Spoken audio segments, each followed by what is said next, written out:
Good morning everyone. तो आज हम लोग पढ़ने वाले हैं मैन मेड रिसोर्सेज। उससे पहले हम लोग यूबीक्यूएस पढ़ा दिए थे और आज हम लोग पढ़ने वाले हैं मैन मेड रिसोर्सेज।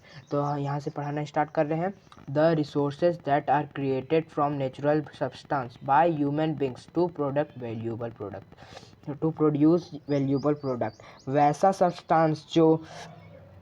सब्सटेंस जो ह्यूमन बींग्स बनाते हो, वैसा सब्सटेंस जो ह्यूमन बींग्स अपने फ़ायदे के लिए बनाते हो नेचुरल सब्सटेंस का यूज़ करके, that are satisfy the need of the people, और पीपल को भी वो बहुत ही अच्छा लगे कि ये बहुत अच्छा चीज़ है। Are known as the man made resources, उसे मैन मेड रिसोर्सेज से कहते हैं। जैसे कि road, railway, building, parks, office etc are example of the man made resources. ये सब एग्जाम्पल है मैन मेड रिसोर्सेज का। ठीक है, तो दूसरे पॉइंट में आते हैं। This resources require high technology along with skill, knowledge and intelligence of the human beings. ये सब जो रिसोर्सेज है वो हाई टेक्नोलॉजी, मतलब हाई टेक्नोलॉजी कैसे होता है, जैसे कि पेट्रोल निकालने के लिए, ज़मीन से पेट्रोल निकालने के लिए हम लोग को टेक्नोलॉजी लगता है। अगर हम लोग पास वो टेक्नोलॉजी ही नहीं रहेगा तो हम लोग कैसे यूज़ करेंगे। ठीक है, तो हाई टेक्नोलॉजी चाहिए, स्किल चाहिए, नॉलेज चाहिए, इंटेलिजेंस चाहिए ह्यूमन बींग्स के लिए। ठीक है, तो अगला टॉपिक है वो ह्यूमन रिसोर्सेज। ठीक है, the human beings are the most important resources. Human beings जो है वो मोस्ट इम्पॉर्टेंट, मतलब बहुत ही मोस्ट इम्पॉर्टेंट रिसोर्सेज है। ठीक है, human beings with their skill and technology and hard work hardness of the natural resources. Human beings अपने technology और हार्ड वर्क से नेचुरल रिसोर्सेज को निकालते हैं बाहर, हम लोग यूज़ करते हैं। Economic prosperity of a country depend on the how to available resources to hardness. Economic prosperity, कोई भी कंट्री में देखा जाए तो वहाँ पर रिसोर्सेज की कमी नहीं होती है। रिसोर्सेज ही कोई भी कंट्री का उसका कहते हैं उसका भविष्य, मतलब वो कैसा वो कंट्री है। जैसे कि अमेरिका है तो उसके पीछे डेवलप्ड है, वो कंट्री इतना डेवलप्ड है इसलिए है कि उसके पीछे नेचुरल का हाथ है, वो नेचुरल से ही इतना डेवलप्ड है। ठीक है, तो उसके बाद है value of resources. All the country in the world huge all the country in the world have huge natural resources. सभी कंट्री में बहुत ही मात्रा में नेचुरल रिसोर्सेज होते हैं, but some of them are not know how to develop this resources. लेकिन कुछ ऐसा देश होते हैं जिससे ये नहीं पता होता है कि हम इस रिसोर्सेज का यूज़ कैसे करें, डेवलप कैसे करें। Hints they remain poor and under development. ये सब गरीब देश हैं, गरीब रह जाते हैं और पॉपुलेशन भी उतना नहीं हो पाता है इन सब कंट्री का। Importance of a particular reason change with time. Importance जो होता है पार्टिकुलर रीजन का वो हमेशा चेंज होते रहता है टाइम बाय टाइम, मतलब समय समय पर चेंज होते रहता है। It depends not only on the changing weather, ये सिर्फ चेंजिंग वेदर पे नहीं जाता है, but also depend not need for the humans. ये ह्यूमन नीड कैसे यूज़ कर रहे हैं इससे वो भी जाता है।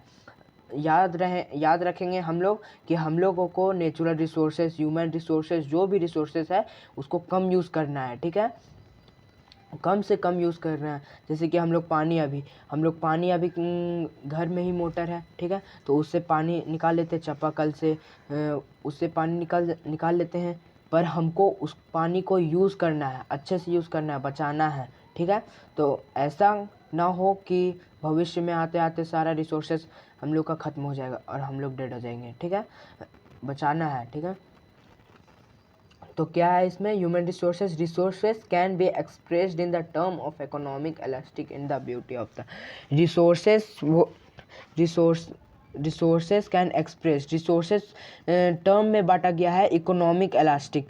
उसके रिसोर्सेज मतलब ब्यूटी, उसका ब्यूटी कैसा है वो हम लोग को जैसे देंगे वैसा ही हम लोग को वैसा देगा।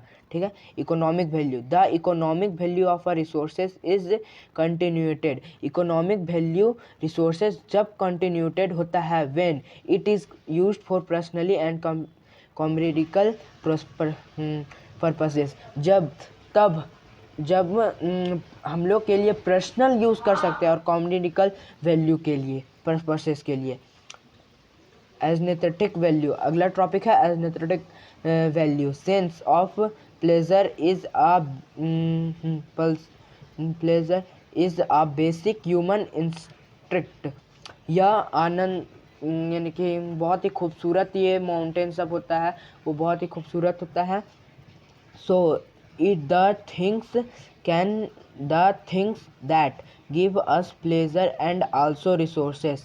So the things that can be pleasure and also, इसलिए हम लोगों को रिसोर्सेस, जो रिसोर्सेस होता है वो हम लोग को प्यार देता है, मतलब दुख में देता है, खुश देता है, खुशी देता है, जैसा हम लोग उसको यूज़ करें। ठीक है, अगर हम लोग ज़्यादा यूज़ करेंगे तो हम लोग को दुख देगा, क्योंकि हम लोग पास ये तो अभी है, फिर बाद में उसका यूज़ नहीं कर पाएंगे तो दुख ही ना देगा। फिर उसके बाद है फिर the desert and sea such as resources. Desert और सी इसलिए हम लोग को resources because are enjoy in their beauty. हाँ, डेजर्ट और सी में हम लोग इसलिए एंजॉय कर सकते हैं क्योंकि वहाँ का रिसोर्सेज बहुत ही ब्यूटी है और एंजॉय करने लायक है। ठीक है, तो अगला है legal value. If are resources is limited, यदि एक रिसोर्सेज लिमिटेड में रहेगा, it becomes extremely valuable office, ये एक्सट्रीमली वैल्यूबल में आ जाएगा। So as soon we make to the law of protect of resources, जो रिसोर्सेज का जो कानून है रिसोर्सेज को बचाने का, उसे जो लॉ है उसे हम लोग लॉ वैल्यू कहते हैं। इट अटैक्ट लॉ वैल्यू, इसे लॉ वैल्यू कहते हैं। लास्ट वाला लाइन में समझ में आया, जो कानून है लॉ का, मतलब रिसोर्सेज को बचाने का। ठीक है, कानून है रिसोर्सेज को बचाने का, उसे ही हम लोग लीगल वैल्यू रिसोर्सेज कहते हैं। ठीक है, तो आज का क्लास यहीं ख़त्म। आगे